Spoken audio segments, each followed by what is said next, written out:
আসসালামু আলাইকুম রহমতুল্লাহ। আমার আপু ভাইয়ারা সবাই কেমন আছেন? আমি আলহামদুলিল্লাহ ভালো আছি। আমি নতুন আবার একটা ভিডিও নিয়ে আসলাম, আশা করি সবার ভালো। তো আমি এখানে 2টা করলা নিয়েছি, একটা আলু, 2টা পেঁয়াজ, 3-4টা কাঁচামরিচ নিয়েছি। তো এখন আমি করলাটা ধুয়ে পরিষ্কার করে নিয়েছি। এখন এটা আমি সুন্দর করে ছুরি দিয়ে পাতলা পাতলা করে কেটে নিতেছি। আর দেখা যায় চাকু দিয়ে করলা কাটলে এটা অবশ্যই বেশি পাতলা হয় না, কারণ বটি দিয়ে কাটলে অনেক ভালো হয়। তো এখন কাটতে কাটতে একটা অভ্যাস হয়ে গেছে, তাই আমি এখন করলাটা পুরো কেটে নিলাম।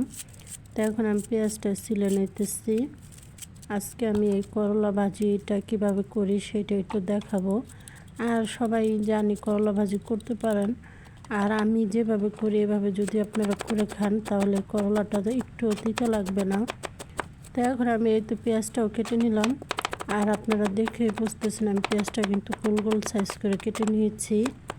এই করলা এই সাইজ করে পেঁয়াজটা কাটলে দেখা যায় এটা খেতে ভালো লাগে, দেখতেও ভালো লাগে। তা আমি একটা আলু দিব।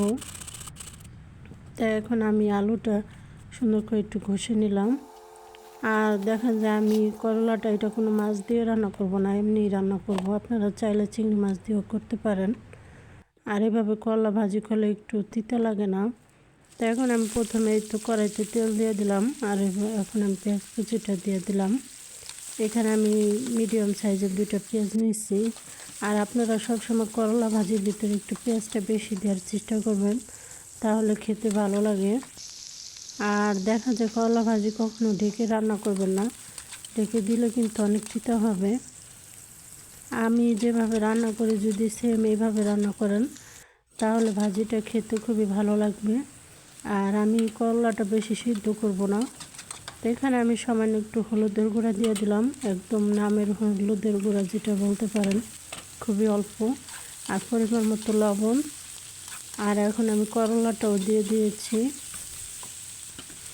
এখন একটু ভালো করে নেড়ে চেড়ে তারপরে এখানে আমি আলুটা দিয়ে দিলাম।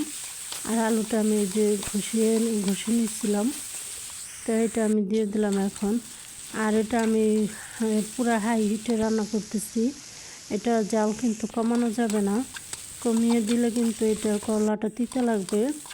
আর এই করলার ভাজিটা এইভাবে একদিন রান্না করলে বুঝতে পারবেন একটু তিতা লাগবে না, এটা খেতে খুবই ভালো লাগে। আর করলার কালারটা এরকম সবুজ থাকবে, দেখেন এটা কিন্তু একদম সবুজই আছে, এটা একটু কাঁচা কাঁচা টাইপের থাকবে আর কি, একবারে সিদ্ধ করব না।